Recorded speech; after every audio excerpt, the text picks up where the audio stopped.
single phone call to police sparked the countywide manhunt for a rapist on the run who was armed and unpredictable. From multiple reports of rape to Bible verses to a dramatic chase and shootout caught on camera by Action Air 1, we have team coverage. We begin tonight where it all ended near US 301 and I-4. Our Jacqueline Inglace joins us live with an in-depth look at his trail of terror. Jacqueline? Right now, I'm here just a few feet away from where this all ended this afternoon. You can see all that's left now are tire tracks in the grass. But it was in the middle of all of that Bates made a disturbing confession. And tonight, what he said has police worried there's another crime scene they've yet to find. They just look really distraught and really upset. Linda Wynn is talking about these four men. She came home last night to find police swarming her apartment building here at Cambridge Woods. I had no idea what was going on. Those men just broke free from restraints after watching 24-year-old Chris Bates rape four of their female friends at gunpoint. Then Bates took off running, his reign of terror just beginning. It was like pop, pop, pop, and then it was another three of them or something. Cops started running, trying to catch him, but they ended up not being able to catch him. That's because Bates made his way across the street to this apartment complex, blending in at a birthday party. He just took out a gun, and we still thought, okay, this is a joke. In an exclusive interview with ABC Action News, Claudia Sejo told us Bates forced 25 of her guests into a back bedroom and held them hostage for 30 terrifying minutes. When someone tried to call 911 on their cell phone, Bates fired shots into the floor. We honestly thought he had no issue killing every single person in that room. Sejo says Bates forced her fiance to his knees and pointed a gun at his head. He was just putting the gun right here, that close to his head. Bates took $80 in cash and took off. A block away, he struck again at a third apartment complex. Bates broke into this woman's apartment, her 7-year-old son asleep in the bedroom. I asked him if he believed in God. Bates opened up to the woman, prayed with her, and confessed to multiple crimes, dropping a bombshell and admitting to killing someone. But he never said who, when, or where. He was remorseful. Bates left without hurting the woman and went to this fourth apartment complex. That's where he shaved off his dreadlocks in an attempt to alter his appearance. It's also where he stole this car. Almost 12 hours since his crime spree began, it came to a dramatic and deadly end on US 301 near I-4. From Action Air 1, you can see Bates shatter his own back window while firing at police.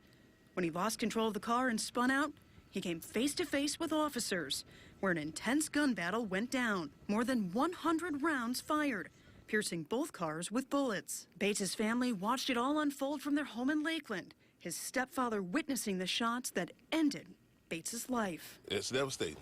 It's totally devastating to watch your child die. Now, Bates was shot multiple times. He died about an hour later. Now, coming up in just a few minutes, you're going to hear more from his family and their explanation as to why he may have done all of this. We're live in Hillsborough County. Jacqueline Inglace, ABC Action News. We are in pursuit, and we are going to ram him. Okay, shooting radio, shooting out the car.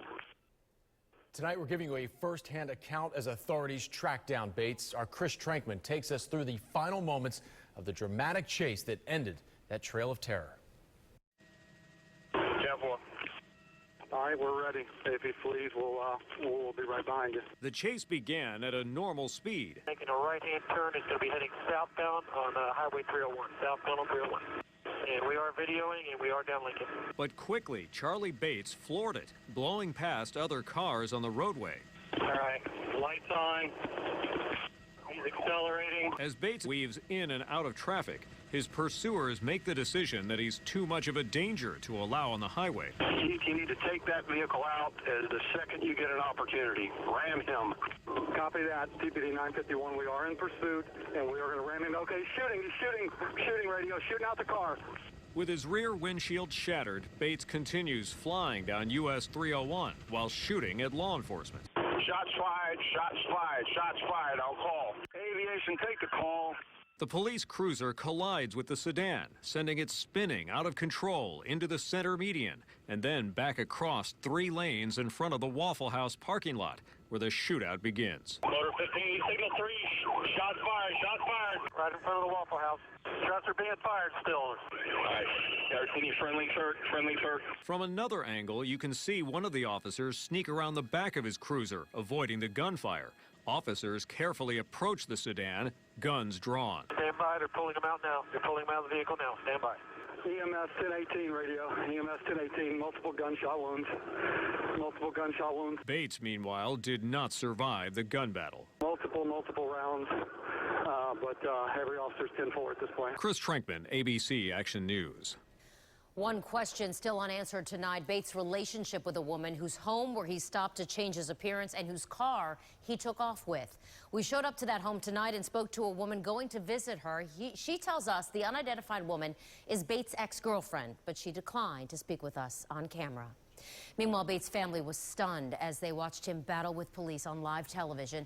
Bates' stepfather, Garfield Williams, told us he does not know if Bates is guilty of the alleged attack on several women in the USF area. But Williams says Bates acted suicidal and may have been trying to get police to kill him. I guess he decided he didn't want to go. He said he wasn't going to go to jail. It's devastating. It's totally devastating to watch your child die.